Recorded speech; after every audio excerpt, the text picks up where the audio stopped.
नमस्कार, मेरा नाम है डॉक्टर वैशाली चौधरी। मैं हूँ पूना से अंकुर फर्टिलिटी सेंटर। मैं एक गायनेकोलॉजिस्ट हूँ और इनफर्टिलिटी स्पेशलिस्ट हूँ। इनफर्टिलिटी फील्ड में मैंने पीएचडी भी किया है। तो आज मैं बात करने वाली हूँ पीसीओडी के बारे में। देखो, पीसीओडी इतना कॉमन प्रॉब्लम होते जा रहा है कि टीनेजर्स में, यंग गर्ल्स में one of the commonest problems मैं अपने पेशेंट्स में देखती हूँ। अब इसके बारे में बहुत सारी शंकाएँ हैं। कभी आपने टर्म सुना होगा पीसीओडी, कभी सुना होगा पीसीओएस। तो मन में आता है कि ये दोनों क्या सेम है, क्या फ़र्क है इन दोनों में। तो PCOD stands for polycystic ovarian disease और PCOS stand for polycystic ovarian syndrome.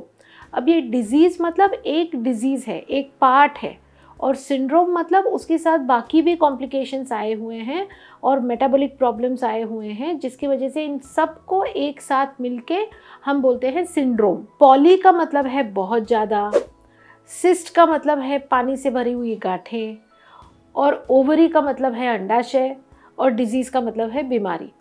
तो ओवरीज में जो या अंडाशय जो हम कहते हैं, उसमें जो फॉलिकल्स होते हैं, पानी से भरे हुए छोटे छोटे सिस्ट या पानी से भरे हुए बलून्स बोल सकते हैं हम इसको। तो ये नॉर्मली होते हैं और इन फॉलिकल्स की प्रमाण करीब करीब 8 से 10 हो सकते हैं एक अंडाशय में। अब जब ये प्रमाण बढ़ जाता है, ये नंबर जो है ये कभी 15-20 यहाँ तक हो जाता है, तो उसे हम कहते हैं पॉलीसिस्टिक। सिस्ट क्योंकि ये पानी से भरे हुए होते हैं। अब ये क्यों बढ़ते हैं, क्यों ऐसा होता है? तो अपने बॉडी में 3 से 4 टाइप के हॉर्मोन्स होते हैं, जो कि लेडी को मेंसेस, जो मेंस्ट्रुअल साइकिल है पीरियड्स आने का, वो मेंसेस बराबर महीने के महीने आए, इसके लिए ये 4 हॉर्मोन्स काम करते हैं। अब इन हॉर्मोन्स का प्रमाण जो है वो डिसाइडेड है कि कौन सा प्रमाण, कौन सा हार्मोन कब बढ़ेगा और कब कम होगा।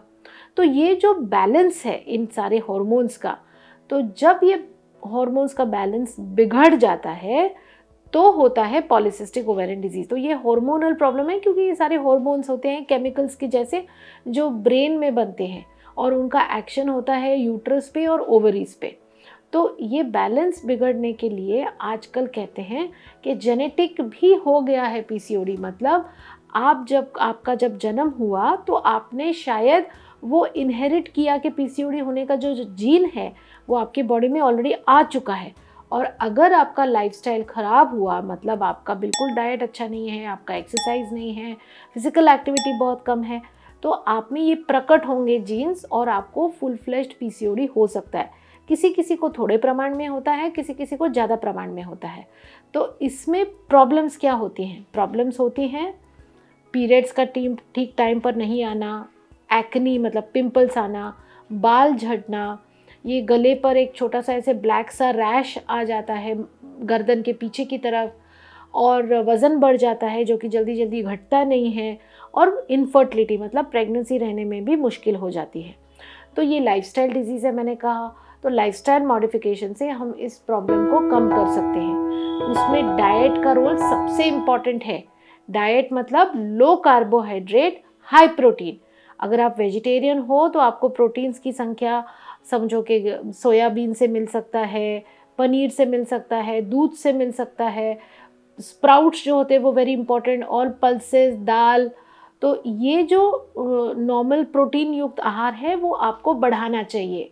और जो जंक फूड है, जो इमीडिएट शुगर देने वाली स्वीट्स हैं या कोई भी ब्रेड, बेकरी आइटम्स हैं, ये आपको पूरी तरह से बंद कर देने चाहिए। तो उससे आपके डाइट को हेल्दी बनना चाहिए। तो उस हेल्दी डाइट से आपका वज़न भी घटेगा। और एक्सरसाइज की तो हम बहुत ही इम्पॉर्टेंट रोल है एक्सरसाइज का, वो भी रेगुलर आपको करना चाहिए। अगर ये आप दोनों चीज़ें बहुत रेगुलरली करेंगे तो आपके हॉर्मोन्स बिल्कुल ठीक हो जाएंगे और आपको फिर से नॉर्मल पीरियड आ जाएगा। आप, ये मेरा मतलब चैलेंज है, मैं बोल सकती हूँ, मैंने इतने पेशेंट्स में देखा है, ज़रूर होगा। आप बस गिव अप ना करें और ये एक्सरसाइजेस और डाइट आप मेंटेन करें। इससे आपके पीरियड्स भी ठीक हो जाएंगे और प्रेगनेंसी रहने में भी आपको बहुत मदद होगी। आगे चल के आपको डायबिटीज़, ब्लड प्रेशर, ये बीमारी भी नहीं होगी। So all the best.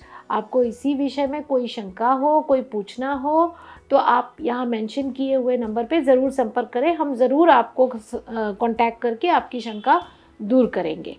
Thank you very much.